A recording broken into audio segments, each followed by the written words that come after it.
வண்டலூர் மிருக காட்சி சாலைக்கு போகிறோம். கூண்டுல அடைக்கப்பட்ட சிங்கத்தை பார்க்கிறோம். ஐயோ சிங்கம்னு நாம சொல்றோம். நம்ம பக்கத்துல சிங்கம் நம்மளை பார்த்து என்ன நினைக்கிறதுன்னு யாருக்கு தெரியும்? ஐயோ மனிதன் அது பயப்படலாமே. அப்ப இன்னொரு சைடு நமக்கு தெரியவே தெரியாது. எல்லா யூகத்தினுடைய அடிப்படையில நாம பேசுறோம். தர்ப்பணங்கள்லாம் பண்ணி ரெக்கையும் முளைச்சு ராமாயணமும் கேட்ட உடனே அந்த சம்பாதி புத்துணர்ச்சியோட மேல கிளம்பி ஆகாசத்துல ஒரு தடவை ரவுண்ட் அடிச்சு கழுகுகளுக்கு தூர பார்வை.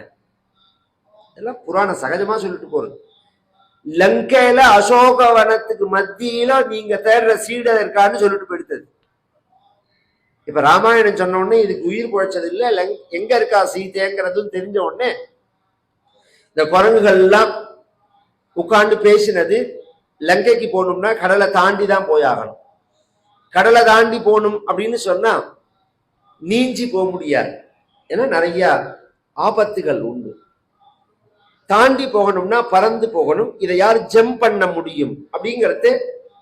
இது 100 யோஜனை. பொதுவா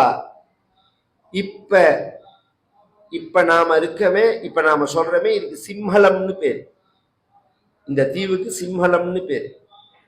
இப்ப இருக்கிற லங்கைக்கு அதுக்கு பக்கத்துல இருந்தது. இன்னும் சில இடங்கள்லாம் இருந்ததுன்னு சொல்றது. அது மொத்தம் 6 தீவோ என்னவோ. அது இப்ப ஒரு தீவு தான் இருக்கு. மொத்தம் 6 தீவு இருந்ததுன்னு புராணங்கள்லாம் சொல்றது, வர்ணிக்கிறது. 4 தீவோ 6 தீவோ. அந்த இடத்துல போகணும்னா அங்கேருந்து எப்படி இருந்தாலும் 100 யோஜனைங்கிறது. ஒரு யோஜனைன்னா 1.25 மைல்னு சொல்லலாம், அல்லது 10 மைல்ங்கிற அது என்ன கணக்கோ விட்டுருவோம். இதை தாண்டி போகணும்னா நம்மளாலலாம் முடியாது, ஆஞ்சநேயனாலதான் முடியும்னு ஜாம்பவான் சொல்ல ஆஞ்சநேயரை கூப்பிட்டு அவருடைய வைபவத்தை சொன்னார். இவர் எப்படி பிறந்தார் அப்படிங்கிற கேசரிங்கிற வானரத்துக்கும் அஞ்சனாதேவிங்கிற வானர ஸ்திரீக்கும் இவர் பிள்ளையா பிறந்தாலும் உண்மையில வாயு பகவானோட சக்தி இது. இந்த அம்சம் கதையை நம்ம கொச்சப்படுத்தினோம்னா நாம தான் கொச்சைய போவோம். வாயு பகவானும் கேசரி அஞ்சனாதேவியும் கூடினான்னு அங்க கிடையாது. வாயு பகவானோட அம்சம் இது. அது அப்பா வானரன் கேசரன் தான். இப்படி சொன்ன உடனே நீ சின்ன வயசுலயே மகாபலசாலியா இருந்த, பராக்கிரமசாலியா இருந்த, ரிஷிகள்லாம் உன்னோட ஒரு சேஷ்டையை பார்த்துட்டு உன்னை சபிச்சு வச்சா, அதனால உன் சக்தி வெளியில தெரியல. இப்ப நான் சொன்ன உடனே வந்துரும்னார். அது மாதிரியே வந்துடுத்து. திரிவிக்ரம கிருதோத்சாகன்னு இவர் சொல்லிட்டே இருக்கிறதேவே உலகளந்த பெருமாள் மாதிரி ஆயிட்டார் ஆஞ்சநேயர். அதனாலதான் அந்த நாமக்கல், நங்கநல்லூர், ஒரிஜினலா நாமக்கல் தான் பிராச்சீன கஷேத்திரம்ங்கிறது. பெரிய ஆஞ்சநேயர் இருக்கும், கவனிச்சிடலாம். இப்ப எல்லா இடத்துலயுமே வைக்கிறார், பெரிய ஆஞ்சநேயர்லாம் வைக்கிறார். அதுக்கு எங்க பிரமாணம்னா இந்த இடம் தான் பிரமாணம். ஆகிருத்தி அவ்வளோ பெருசானார். மனசுனால லங்கைக்கு போறதாக தீர்மானம் பண்ணினார்னு கிஷ்கிந்தா காண்டத்தை முடிச்சுட்டு சுந்தரகாண்டத்தை ஆரம்பிக்கிறார். மனோஜவம் மாருத துல்ய வேகம் ஜிதேந்திரியம் புத்திமதாம் வரிஷ்டம் வாதாத்மஜம் வானர யூத முக்கியம் ஸ்ரீராமதூதம் சிரசா நமாமி. எப்படி தேடினார்னா மாருத துல்ய காற்று அது புகாத இடமே கிடையாது. இப்ப இந்த மேஜைக்கு அடியில நான் உட்காந்துக்கிறதுக்கு இடுக்கல காத்து இல்லைன்னு ஒருத்தர் சொல்ல முடியுமா? எப்படி காத்து சர்வவியாபியா இருக்குமோ அது மாதிரி லங்க முழுக்க சதுரங்குல மாத்திரோப்பி நாவகாச சவித்தியதே. ஒரு உண்மையான சின்சியரா ஒர்க் பண்றவா இருக்கா பாருங்க. நான் சொல்றதெல்லாம் கவனிச்சு கேட்கணும். நாம எங்கேயோ வேலை பார்க்கிறோம், சம்பளம் கொடுக்கறான். நாம உழைக்கிறதே சின்சியரா இருந்தாதான் நாம மேல வர முடியும். அவன் எப்படி முதலாளி எப்பேற்பட்டவனா இருந்தாலும் இருந்துட்டு போட்டோம். நான் ஏனோ தானோ அவன் கொடுக்குற கூலிக்கு இது செஞ்சா, இப்ப நான் கதை சொல்றதேவே இதை ஓட்டவும் முடியும்னால 10 நாள் பிக்ஸ் பண்ணிட்டா, அடுத்த தடவை என்ன கூப்பிடாம ஓட்டணும்னு சொல்லிட்டு ஏனோ தானோ நான் கதை சொன்னேன்னு வச்சுக்கோங்களேன். அது சரியில்லை. நாம உழைக்கிறதே ஒழுங்கா உழைக்கணும். சம்பளம்ங்கிறது 2ஆம் பட்சம். ஃபுல் எஃபெக்ட் போடணும் அதுல. அப்ப என்ன ஆகும்னா தொழிலாளியா உள்ளவன் அப்பதான் முதலாளியா மாறுவான். அடிப்படை விஷயம். மேல் நிலைக்கு அப்பதான் வாழ்க்கையில உயர முடியும். இந்த ஆஞ்சநேயர் வரத்தே சூரியன் இவன் முன்னாடி சுக்ரீவன் முன்னாடி கையை கட்டின்னு ஒரு சாதாரண சர்வன்ட் ஆஞ்சநேயரா தான் வந்தார். இன்னைக்கு பஞ்சாயத்து தினத்துல ராமரை எங்க பூஜை பண்ணினாலும் வச்சு ஆஞ்சநேயரை பூஜை பண்ற மாதிரி ஒரு நிலைக்கு அவர் எப்படி உயர்ந்தார்னா அவருடைய உழைப்பு, ராம பக்தி. ஒரு இன்ச்சு கூட இடம் இல்லாம லங்கையில தேடுறாரு. ஒரு இன்ச்சு விடல. இப்ப ஒரு தட்ட ஒரு வேலையை சொன்னோம்னு வச்சுக்கோங்களேன், அந்த ஊருக்கு போயிட்டு 2 கடையை பார்த்துட்டு ரூம் போட்டு ஏசி ரூம்ல படுத்துட்டு டிவியை பார்த்துட்டு நன்னா இருக்கிற ஹோட்டல்லாம் தேடி தின்னுட்டு திரும்பி வந்து இல்லைன்னு சொல்றா பத்தியெல்லாம். இப்ப வெளிநாட்டுக்கெல்லாம் எத்தனை பேர் நம்ம அரசாங்க உத்தியோகத்தில் உள்ளவாளோ அரசாங்க பிரதிகளோ வெளிநாட்டுக்கு போறா? என்ன புண்ணியம் உண்டுன்னா போறான்? கவர்மெண்ட் செலவுல போய் சுத்தி பார்த்துட்டு வரலாம் அப்படின்னு. அது மாதிரி இல்லாம சின்சியரா உழைக்கிறார். ஜிதேந்திரியம். இவர் தேடுற காலத்துல இவர் பார்க்க கூடாதவைகளெல்லாம் பார்த்தார். இவர் கண்டபடி ஆகாரம் ஒவ்வொரு இடத்துலையும் ஒரு வகையான மாம்சம்னு சொல்லலங்க. உலகத்துல எத்தனை வகையான மிருகம் உண்டோ சைனா மாதிரி அத்தனை வகையான மாம்சமும் இருக்குங்க. அதெல்லாம் வர்ணிக்கிறா 13, 14வது சர்க்கத்துல எல்லாம் கவனிச்சு எல்லாம் தெரியும். 12, 11, 12 சம்திங் எதுவும். இது அத்தனையும் பார்த்துட்டு பேசாம இருந்தார். ஒரே குடி பான பூமின்னு இருக்கு. நமக்கெல்லாம் நரன்னு பேரு, அதுக்கெல்லாம் வா நரன். நன்னா குடிச்சுட்டு மல்லாக்கா படுத்துன்னு 2 நாள் கழிச்சு வந்து சீதை இல்லைன்னு அவரை சொல்லலாம். தொடல்ல.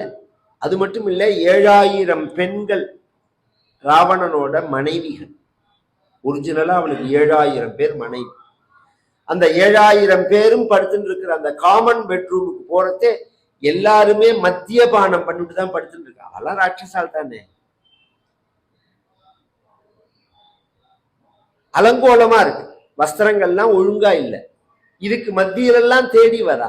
ஒரு இடத்துல கூட இவருக்கு அந்த தடுமாற்றம்ங்கிறதே கிடையாது. சித்தேந்திரியம்னா வஸ்து பிரத்யக்ஷத்துல வைராக்கியம் இருந்தாதான் அதுக்கு வைராக்கியம்னு பேர். ஏகாதசன்னிக்கு உபவாசம் அப்படின்னு யாரு சொல்லணும்? ஏகாதசன்னிக்கு எல்லாம் சாப்பிடறதுக்கு சக்தி உள்ளவன் சொல்லணும். நாளைக்கு என்ன சாப்பாட்டுக்கு வழின்னே தெரியாதவன் ஏகாதசி உபவாசம்னா துவாதசன்னிக்கு மாத்திரம் ஏகாதசி தான். நான் குடிக்கவே மாட்டேன்னு எவன் சொல்லணும்? கல்லுக்கடையில வேலை பார்க்கிறவன் சொல்லணும். பார்ல வேலை பார்க்கிறவன் நான் மத்தியத்தை தொட மாட்டேன் அப்படின்னு சொன்னா உண்மையான யோக்கியமானவன் அர்த்தம். அதுக்குதான் ஜிதேந்திரியம்னு பேர். அப்படி ஜிதேந்திரியமா இருந்தார். புத்திமதாம் வரிஷ்டம்.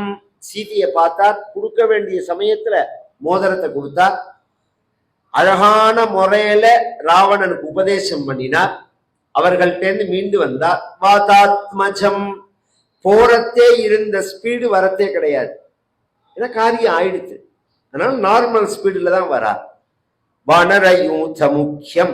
இங்க வந்த உடனே குரங்குகள்கிட்ட நடந்த விஷயத்தெல்லாம் சொன்னார். லங்கையில வந்த உடனே குரங்குகள்லாம் சொன்னது, எங்களுக்கு இனிமே தலைவன் நீ தான், நீங்க தான் பிராணதாதா. நீ வந்து சீதையை பார்க்கலன்னா நம்ம எல்லாருமே உயிர் விட்டுருக்கணும். இப்ப நாம எல்லாருமே பொழைச்சதுக்கு நீ தான் காரணம் அப்படின்னு அவரை முக்கியமா பண்ணிடுத்து.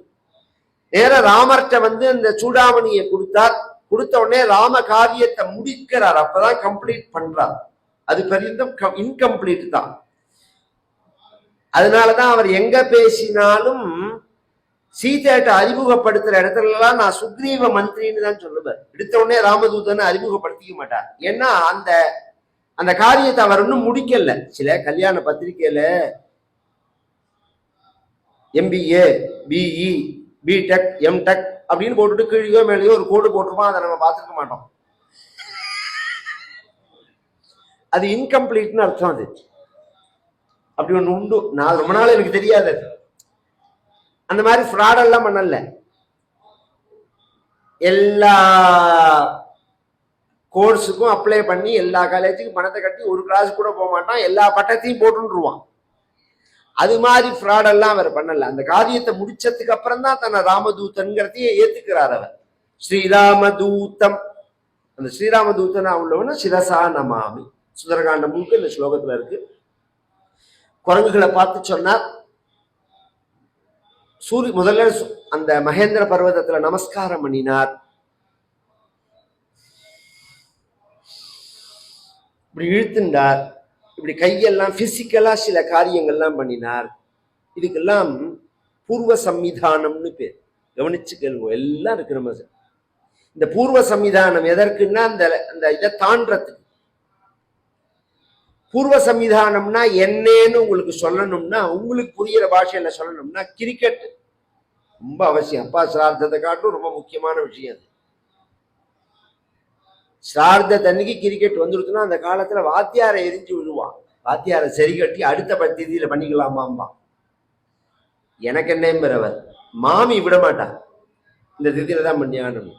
உடனே வாத்தியாரை கூப்பிட்டு சேப்பாக்கத்துல 10 மணிக்கு கிரிக்கெட் ஆரம்பம், முக்கியமான கிரிக்கெட் இது. நான் சொல்றதெல்லாம் 30 வருஷம் முன்னாடி. டிவிலாம் நேரம் கிடையாது. அதனால வாத்தியாரே டிக்கெட் வாங்கியிருக்கேன், நீங்க என்ன பண்ணணும்னா எனக்கு ஒரு 9 மணிக்குள்ள சிரார்த்தத்தை முடிச்சிருக்கோம். சில வாத்தியார் சொல்லுவார் 8:30 மணிக்கே முடிக்கிறேன், நானும் டிக்கெட் வாங்கியிருக்கேன்.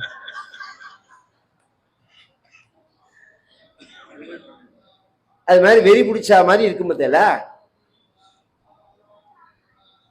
அந்த கிரிக்கெட்ல பால் வீசுறவா இருக்கா பாருங்க, அது ஸ்பின்னரா இருந்தாலும் சரி ஃபாஸ்டரா இருந்தாலும் சரி, பின்னாடி போயிட்டு தான் வீசுவா.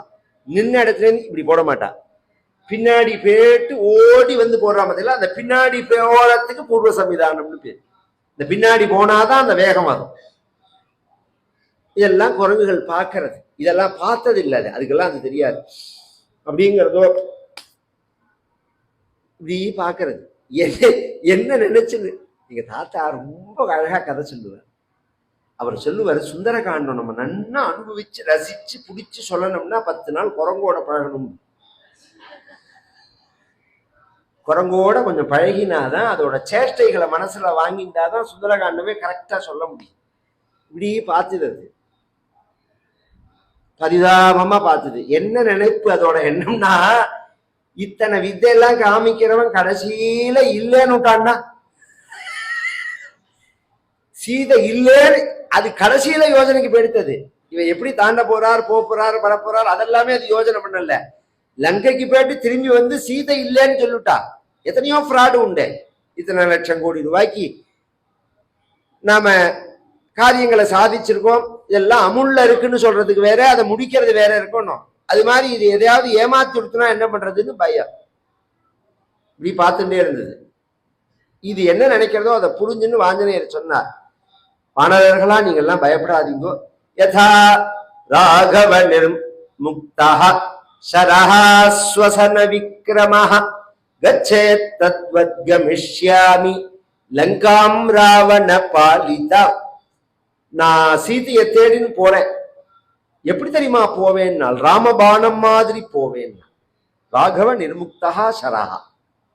ராமபானம் எப்படி ராம சங்கல்பப்படி போகுமோ அது மாதிரி போறேன். ராமன் ஏவி விட்டு போகுமோ அது மாதிரி போறேன். ராமனோட மனசுபடி போகுமோ அது மாதிரி போவேன். ராமனோட மனசுபடி நடக்குமோ அது மாதிரி நடப்பேன். ஒரு இடம் விடாம தேடுவேன் சீதைய. லங்கையில சீதை கிடைக்கலன்னா திரும்பி வந்து உங்கள்ட்ட சீதை இல்லைன்னு சொல்ல மாட்டேன். அனேனைவைகி வேகேன கமிஷ்யாமி சுராலயம். நேர தேவலோகத்துக்கு போவோம் அதே வேகத்தோட, அங்க போய் தேடுவேன். அங்கேயும் சீதை இல்லைன்னா இல்லைன்னு சொல்ல மாட்டேன், கீழே பாதாளத்துல வந்து தேடுவேன். 3 இடத்துலையும் தேடி சீதை என் கண்ணுல படலைன்னா அப்பையும் உங்கள்கிட்ட வந்து இல்லைன்னு சொல்ல மாட்டேன். அந்த திரிகூடத்தின் 3 மலைகள், அதுக்கு மேல பிரதிஷ்டிதமான இந்த லங்கைங்கிற அந்த அரண்மனை இருக்கு பாருங்க, ராவணனோடது. அது அப்படியே என்னோட வாளால கட்டி ஒரு சுத்தி அந்த காலத்துல பசங்க என்ன பண்ணுவான், அப்படி பம்பரத்தை அப்படி விட்டு இப்படி இழுப்பான், இழுத்து இப்படி கையில ஏந்தி காமிப்பான். அது மாதிரி அந்த லங்கையை அப்படி தூக்கின்னு வந்து இந்த இக்கரையில வச்சுடுறேன். லங்கைங்கிற ஊரையே தூக்கின்னு வந்துடுறேன். தூக்கின்னு வந்து வச்சுடுறேன். நாம எல்லாரும் உள்ள புகுந்து ராவணனை தூண்ல கட்டி அடிச்சு, எங்கடா வச்சிருக்க சீதையன்னு கேட்போம். சீதா லாபம் இல்லாம திரும்பி வரமாட்டேன். பத்வாராட்சச ராஜானம் ஆனயிஷ்யாமி ராவணம் சர்வதா கிருத காரியோகம் ஏஷ்யாமி சக சீதையா. இப்படி பேசணும். பேசலவா அப்படி பேசணும். ஒரு விஷயத்த நம்ம கிட்ட சொன்னார்னு வச்சுக்கோங்களேன், நீங்க கவலையே படாதீங்கோ, நான் அதை முடிச்சு தரேன் அப்படின்னு சொல்லணும். இப்போ ஒரு 4 நாள் முன்னாடி ஒரு விஷயமா வாசு மாமாவுக்கு போன் பண்ணேன். அப்படியே அது விஷயம் கவலையப்படாதீங்க, நான் பேசிட்டு உங்களுக்கு முடிச்சு தரேன். சின்ன விஷயம், எனக்கு சம்பந்தம் இல்லை, அவருக்கு சம்பந்தம் இல்லை, தேர்ட் பார்ட்டிக்காக உள்ள விஷயம் தான். ஒருத்தர் மாதிரி சொல்லும் போது அப்படியா, இப்ப நம்ம மாத்திலேயே ஒருத்தர் வந்து பொண்ணு பார்த்துருப்பா, புள்ள பார்த்துருப்பா, இப்ப எல்லாம் தான் கணத்துல கல் போட்ட மாதிரி பேசாம இருக்காளா? அதுவும் பொண்ணாத்துக்காரோட அழுத்தம் இருக்கு பாருங்க, கொஞ்சம் நஞ்சம் கிடையாது. கொஞ்சம் டைம் கொடுங்க, அவசரம் எல்லாம் படுத்தாதீங்க. எங்க பொண்ணு நல்ல மூடு பார்த்து நான் சொல்லணும், அது வேற இதுல இருக்குது இல்ல, அதுல இருந்தே அந்த பொண்ணு விசேஷம்னு தெரிஞ்சுக்கலாம். நம்ம அவ நல்ல மூடு இருக்கிறதே தான் அந்த விஷயத்தை பேசணும். நான் கம்பல்லாம் பண்ண முடியாது, நீங்க அவசரப்படுத்தினா சரியா வராது. சரி மாமி, 2 நாள் கழிச்சு போன் பண்ணா இன்னும் மூடு வரல, வந்தப்புறம் சொல்றேன். இது மாதிரி ஒரு இழுத்து அடிக்கிறதே நம்ம ஃப்ரெண்டு ஒருத்தர் அவளோட ஃப்ரெண்டா இருப்பா, இது நமக்கு தெரியும். இது மாதிரி சொல்லுவோம், என்னடா இது மாதிரி இருக்குடா, பார்த்துட்டு போனா ஒன்னும் உண்டுன்னு சொல்லணும், இல்லையான்னு சொல்லணும். அப்படின்னா நல்ல பையனா இருந்தா சொல்லுவான், நல்லவனா இருந்தா. என்கிட்ட சொல்லவே இல்லையேடா, நீ கவலையப்படாத, எனக்கு ரொம்ப வேண்டியவாவா, நான் போய் நிச்சயதார்த்த கல்யாணத்தை பிக்ஸ் பண்ணிட்டு வரேன். அது நடக்கிறது நடக்காம போறது அடுத்த விஷயம். அந்த பேசுறத மங்களமா பேசணும். பத்திரம் பத்திரமிதி புரியாது. சில பேர்த்த சொன்னோம்னா, நீ சொல்ற, நான் போறேன், அவ மாட்டேன்னு விட்டான்னா என்ன ஒண்ணும் சொல்லக்கூடாதுமா. இந்த வெடியா மூஞ்சி இஞ்சியே பலனை சொல்லிடுத்து, மாட்டேன்னு விட்டான். இது போனா அந்த காரியம் உருப்பிடுமோ? ஆரம்பமே நெகட்டிவ் பதில சொல்லியாச்சுங்க. இது மாதிரி தாட்டே கூடாது, நெகட்டிவான தாட்ஸே இருக்கக்கூடாது, எல்லாம் பாசிட்டிவா தான் இருக்கணும். பகவான் நடத்தி வைப்பார். எதையுமே முடியாதுங்கிறதே உலகத்துல கிடையாது. முதல்ல அது தெரிஞ்சுக்கோங்க. அவாவாளுடைய புத்திசாலித்தனம், அவாவாளுடைய சக்தி, பலம், உழைப்பு, எஃபெக்ட் எல்லாத்துக்கும் மேல ஈஸ்வர கிருபை இருந்ததுன்னா முடியாத விஷயம்னு ஒண்ணு கிடையாது.